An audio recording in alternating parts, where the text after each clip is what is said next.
Throughout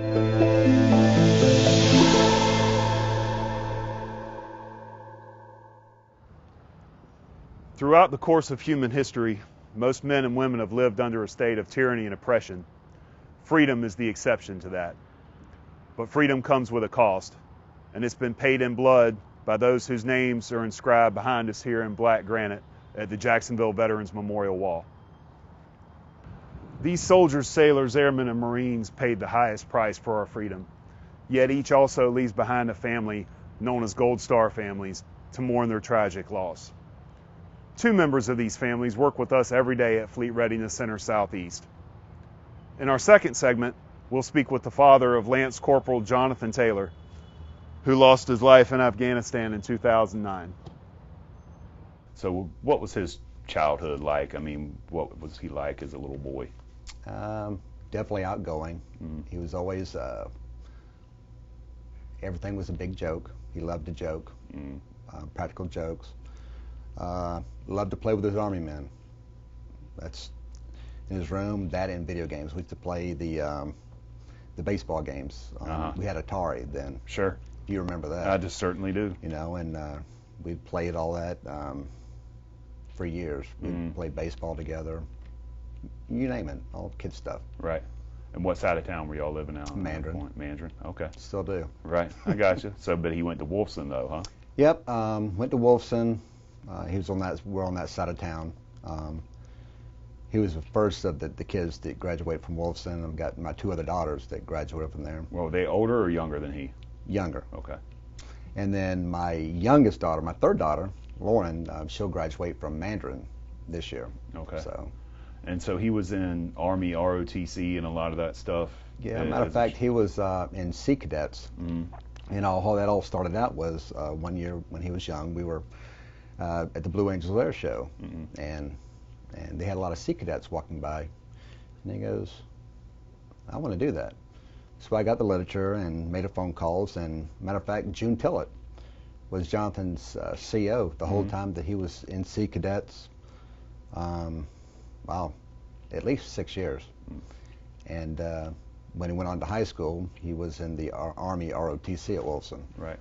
So from Wolfson after high school, he attended the Citadel for a little while, right? Yeah, he for was like there for a year or so. His knob year. And so, what, if you can, tell me a little bit about the decision that he made to enlist in the Marines.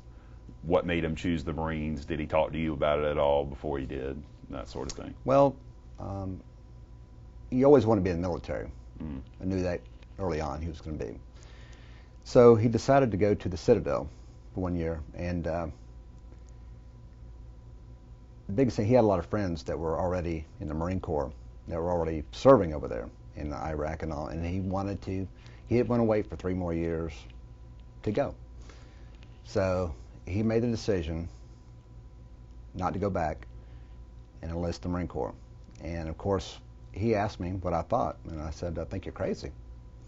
I said, you got the brains, you can be anything you want to be, but why do you want to be in the front lines, the infantry?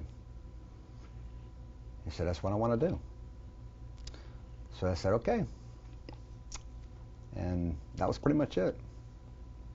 Now, he deployed to Iraq before. Yeah, his first deployment from Camp Lejeune was to Iraq, but everything was kind of winding down in Iraq at that time. They were pretty much bored over there.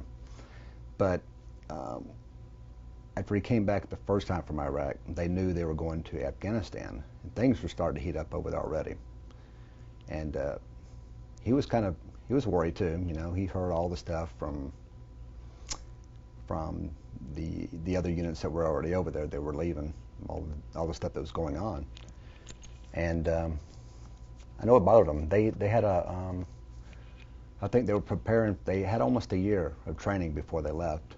And he left in September of '09 for Afghanistan. Okay. And so I hear, at least from some of the articles I've read and things, that a prior history teacher of his had said that how Jonathan seemed to have a good grasp of what America was about, the principles it was founded on, and then his major was history in the Citadel. Yeah, that's what he wanted to do when he came back after he graduated from the Citadel, was be a history teacher. He loved history. And another thing, too, I never could understand, he loved Latin. He was very good at it. And I'm like, Latin, you know? But yeah, he was very intelligent.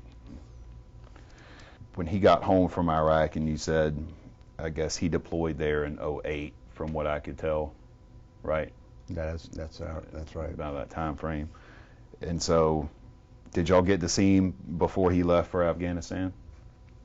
Oh yeah. Yeah. We did.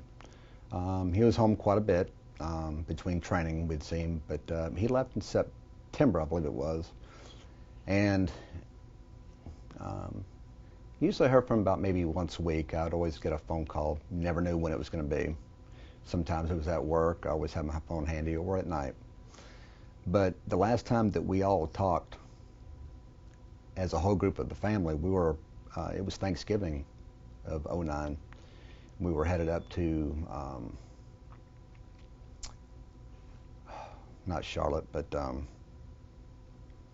Raleigh, North Carolina, to go to my wife's, her dad was in a nursing home there. And we were almost there, and it was about 8 o'clock. It was almost 8 o'clock at night, our time.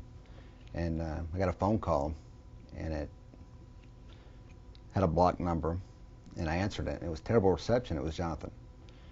And the dial tone went dead, and I was like, a bummer. Like, what happened? You know. So then, right after that, he called again. We had a great reception. It was clear. He got to talk to all of us on the phone, sisters, everybody. We were talking about recruiting, you know, what you going to do for Thanksgiving. And that was the last time that I talked to Jonathan. Now, recruiting, was he planning on trying to get into that at any time? Or No, no, not at all. We're talking about college football. Oh, I got you. Right, for the Gators, right? Recruiting. Okay.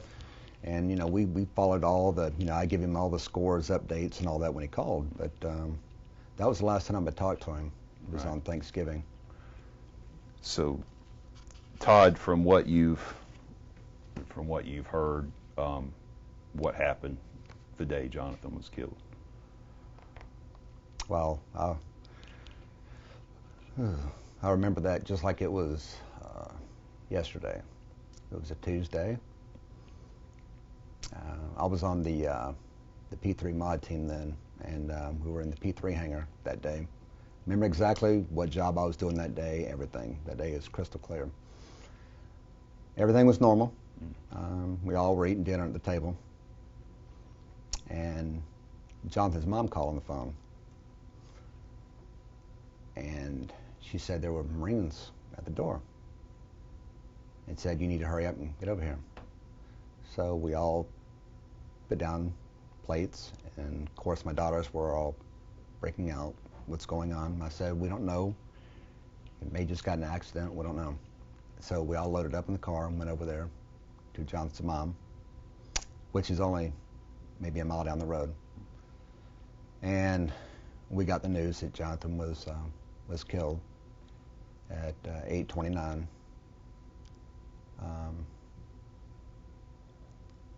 Did they tell you anything about the circumstances? The only thing that we know, he was on at the time then, we only knew that he was on a patrol on foot, and he was killed by an ID.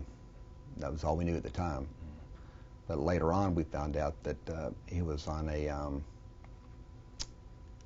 scouting by himself at night for intel, and came back with a different unit. And he was all the way in the rear. And I always thought maybe he was up front, but he was all the way in the rear, walking back with the unit. And he stepped in ID. Why it went off, it was just him. Nobody knows. Jonathan's story is a little bit different in the fact that there was someone else with the medevac team when the helicopter showed up to come try and save him and take him back to a field hospital. Yeah, that was Lindsay Adario. A lot of you have heard from Radiolab, the interview, but she worked with Time Magazine at the time, and she was embedded with the medevac unit. And the night that they got the call for the Alpha. She was there, and she had all of her lenses, and of course she had to have her night vision goggles for the lenses, so everything that you could see, because it was totally dark, no light, and she captured all the images of basically from the time that the helicopter landed until he went to the OR and was pronounced dead, which was 28 minutes. They fought to save his life, but he had apparently just lost so much blood that there was nothing they could do. And so she couldn't reach out to y'all, of course, with the protocols that were in place. But how did you feel when you learned that there were photos of your son in his last moments, and that were so powerful? But how did you feel when you learned there was a photographer out there that? Well, my first reaction was, I want to see him. I don't care what they are, but I want to see him because I need to see him. He was my son. I want to know. And so all this information was relayed through the Marine Corps CACO that was with us the whole time. Right. And it was basically probably maybe 2 days after Jonathan's funeral that he gave me the note from Lindsay Dario to call her and what it was about the pictures and all that. So I called her up and we talked. I was so nervous. I mean, what am I going to say? But she was really nice, and we talked. She said, "Are you sure you want to see these?" I'm like, "Yes, I do. I have to know." And she said, "They're pretty graphic." I said, "I don't care. I want to see them." And so about a week later, I got all these pictures, and then the fun part began. Do I open this up? That was the hardest part, and it took me a while, but then I knew it was for real. Well, and her problem was that she had to get permission from you for the photos that had Jonathan identifiably in them to publish them, and you ended up telling her what? Well, they wanted to run a story, and basically it was called 29 Minutes. The rescue effort from the surgeons and all there to save his life. And I thought about it too, and the only problem with it, and I even consulted Jonathan's mom. She came over, and her husband, we all sat down at the table. She saw the pictures, and we discussed, if we wanted to do this. And both of our reaction was the same, pretty much. We didn't want their sisters to see any of these things, the magazines, their friends, oh, look at your brother. So that was basically the decision. A week later, I called Lindsay and told her that we didn't want it. And then later on, probably a couple of months maybe, that the editor, the CEO of Time Magazine called me and wanted to know if they could do a story without having Jonathan's showing his face of it's called Rescue Brigade, and use some of the pictures. And I said, by all means, they can do it, as long as it didn't show his face or have his name. And they did. Right. And that pictures, it's so powerful there in the last, the one that they used with the flag and all that stuff. Yeah, it is. With everybody standing there like, we've lost one. So now you're involved with Gold Star families and that sort of thing. What does that involvement entail? Well, for me,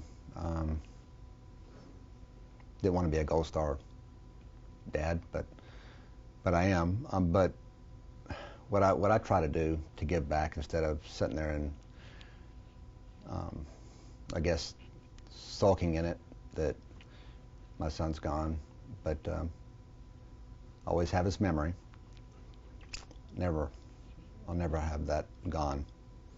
But what I try to do is on the anniversary, and this is what I do we've got 36 Gold Star families in this area here, Duval County, Clay County, and up in Hilliard, and actually St. Johns County too, that on the anniversary of their death, on the evening, I go out and I flag their house, their yard, so that when that day comes, somebody remembers other than the family. That's a big thing to me, and I know it means a lot to the other families. Right. I know that means a lot to people to have someone else remember, but it started, basically on the 1 year anniversary, that I'm like, I put flags out because I'm like, you know what, I don't think anybody will remember, because in the beginning, everybody, news media, friends, everybody was, then after a while, a couple of weeks, months, you don't have any, and a lot of people just don't know what to say, Sure. They mean well, but just don't know what to say, and then, I don't expect everybody to remember 1 year anniversary of his death. So I made a point the first year. I told my wife, I said, I'm going to start flagging. I got all the names of all the fallen through Florida Fallen Heroes, Dave Siemens. And there's a lot of them he didn't have, because a lot of people don't keep in touch when they move. So I got my list all together, best sources I had, and I started. And the first year was rough because I had a hard time locating some of these houses. And I always try to do it in the evening, right at dusk. They didn't know who did it, but it was done. So that when they wake up in the morning, their yard was lined with American flags. I'm like, wow, who did it? Because I found out later that a lot of people were looking at their neighbors asking who did it, And they would even call Dave up, and Dave would say, I didn't do it. And then Dave knew I was doing it, and then from then on, word caught on that I was doing it, and then they would even look forward to me coming. They would be waiting for me to come, and I had one lady that she didn't think I was going to come, and apparently I came a little later that night. We had a rainstorm, and she goes, next morning she goes, you did come. I think you were going to come. You did remember. I always do. So what does that consist of? One flag or a lot of no, small flags? I generally go 18 flags. Generally, and if the yard's bigger, I'll put maybe 24, but I'll stagger them up. But every 2 feet around their yard or their sidewalk, driveway, and I put them KIA flags out too, about 4 of those. And then last year, for the first time, I made everybody a road sign, depending on what branch of service they were in. If they were Marines, it was red. They were Army, it was either brown or olive drab, or one of those colors. And then I didn't have any Air Force, so I didn't have to worry about the blue. But and it was like a road sign. It had way on it. It had their name, the branch, what the rank, and all that. And I had to call them up days before, make sure the family was there, so I could present it to them. But they all loved them. I bet it meant a lot to them. Oh yeah. Yeah. Mm-hmm. I bet it's especially a tight group now, and I thought about that often when I was in that. Such a small percentage of the people serve now. It's not like World War II. 1%. Right. It's not like World War II or Vietnam, where every other house on the block had someone deployed, Mm-hmm. And there was a lot of people that were involved and had family members gone. And, now it's so few and the footprint's so small. I think it's easy for people to forget that there's even, war going on, or there's even guys in harm's way. It's just so we were talking about, the day that Jonathan was killed, the job I was doing that day on Tuesday. And that same job that I was working on in that same aircraft, which was an EP, when I was maybe 3 years ago, I was on a road trip on the mod team to Waco, Texas, and to work on that. And guess what? I got on that plane, and I walked outside, and I'm like, this is the same plane that I was working on the day Jonathan got killed. And the reason why I knew, because when we did the repair on the outside, it was a special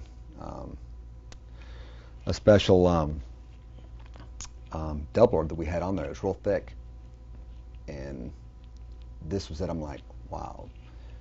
Chills, huh? Yeah. Yeah. Mm-hmm. Was it, was it helpful at all to be working in the job you did at the place you were working at the time, instead of being in a civilian job where you were totally disconnected Oh from yeah, the military? but at the same time though, it was hard to. I had a hard time focusing for a while. Big time. I was angry. I couldn't concentrate. I think I even took off maybe 30 days or so. And the bad thing was, it was right around Christmas Day. It didn't help any. I love Christmas season, Christmas music, hanging the lights. I didn't want to do any of that. I didn't want to hang my lights or nothing that year. But it was even harder too being here, because I'm right here where Jonathan was flown in. It was a little different. Yeah, it was hard every time I'd drive by that one gate, And then, and the whole time, even before Jonathan, his body came home, I used to go out there too, and I'd hope I'd bring the flags and line it up, not think that, maybe my son was coming home one day. Never even thought about that, But the one that I did after Jonathan was killed, I don't know if it was, I think it was Lance Corporal Timothy Poole that came home next. That was the hardest one. The first one after that. It was hard, but yep. But it does get easier. A little bit easier every year. What helped you get through that time of being angry? A little bit of medicine. A lot of love, family, friends, God for sure. Mm-hmm. So for Memorial Day every year, of course, it means a little something different to us that have served, and even more to those who are left behind. What do you, when Memorial Day comes around, what do you wish that people would do or feel on Memorial Day, or take time to remember? I mean, and that's fine and dandy to have barbecues, family get-togethers, I mean, to be honest with you, that's what I used to do, think.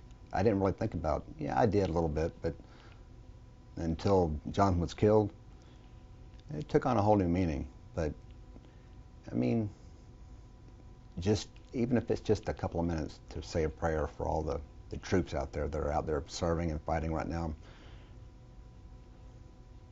by all means do it. So what do you miss most about having your son around with you? Well, right now, I would hope to have a grandchild. Him being married, talking about sports, help me cut the grass now. That would be a great one, But most of all right now, what I would love to do, if I had a chance, to hug him.